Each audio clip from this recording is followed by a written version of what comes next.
So here's the thing about me. I really like Fire Emblem.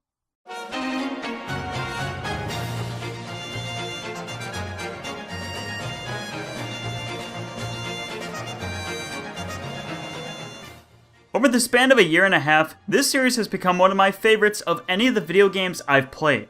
I can't think of any other game series I've been able to grow such a strong attachment to in such a short amount of time. But around the period I got back into the Fire Emblem series, the previously teased Shin Megami Tensei Fire Emblem crossover had been officially announced. And though I was skeptical on how the game was presented, that all changed after I had played Persona 4. And though that is still the only Shin Megami Tensei game I have played, I could not see two series more fit for a crossover together. And now it is 2016, and the rest of the world finally has their hands on this game, now known as Tokyo Mirage Sessions Sharp FE. This game is totally my jam, and a lot of that enjoyment comes from how well the source material from both games are adapted. I won't be discussing everything that this game has to offer, as it is an RPG, so there is a lot to discuss. So here are some reasons why the Fire Emblem concepts translate really well into Shin Megami Tensei.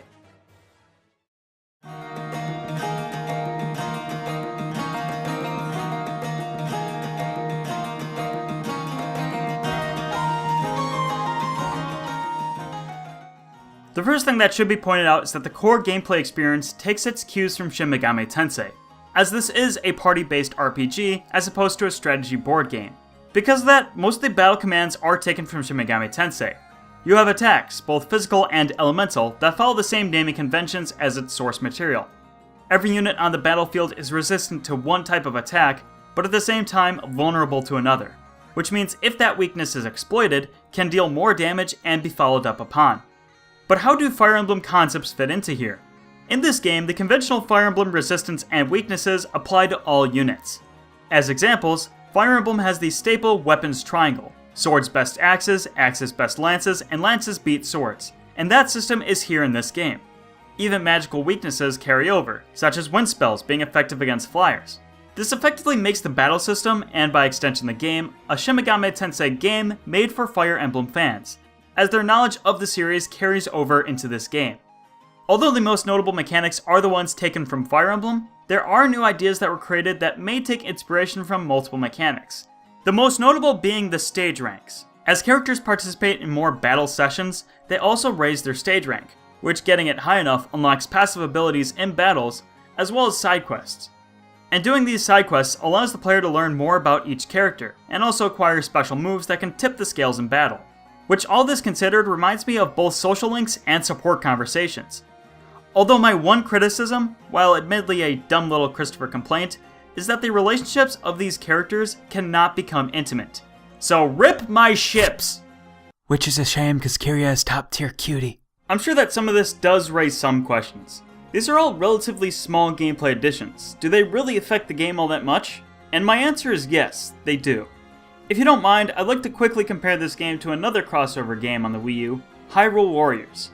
And Hyrule Warriors pretty much got in the same boat as Tokyo Mirage Sessions, being something with gameplay that appeals to one audience, being the Dynasty Warrior series, and adding elements to make it feel more like Zelda. But what is really brought over from Zelda? Cool, you get some items that allow the player to open up shortcuts and kill bosses faster. But it's a gameplay addition that feels insignificant. Even then, nothing comes to mind as being new additions specifically tailor-made for this game. But the way that Tokyo Mirage Sessions implements Fire Emblem concepts into the gameplay, that does feel significant. That benefits the player and influences how they will play the game. For that reason, Fire Emblem fans may not feel left out when playing this game. As for right now, that's all I really want to say about the gameplay of Tokyo Mirage Sessions. After reviewing a lot of different concepts, would I say that this is a good crossover? Of course. In fact, I would venture to say that this game turned out better than the previously mentioned Hyrule Warriors, which would only make sense, as this game did come out later, and could have possibly learned from the shortcomings of that game as well. A while back, I heard a rumor that conceptualization for a Tokyo Mirage Sessions 2 has already been put underway, and while I don't know if that's true, or even likely to come into fruition, if it does, I am looking forward to it.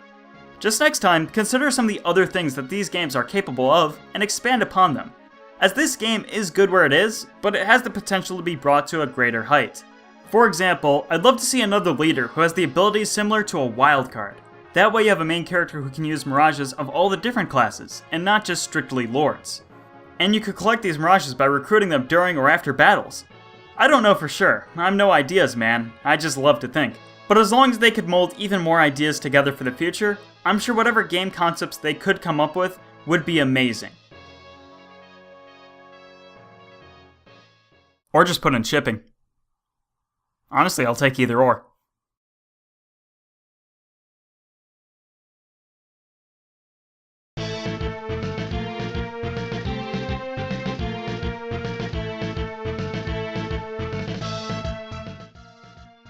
I want to quickly talk about something that isn't really enough to make a whole video on, but I do want to discuss it nonetheless. I want to talk a little bit about references, as there are plenty in this game.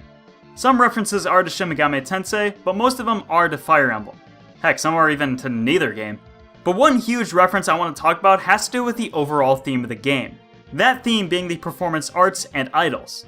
This has been something controversial ever since the game was first truly unveiled, but now that I've played the game, I understand why they did it. The prominent reason as to why they may have wanted to use this theme is that the Japanese commercial for the first Fire Emblem game is an opera performance. And that is a cool commercial, even if that tells no one anything about the game. Compare that to the US commercial for Fire Emblem 7. That is a dumb commercial. You'll never see a Tokyo Mirage Sessions Sharp FE Gaiden based off that. What happened to Dorcas? I put poison in his mutton. It's too dumb.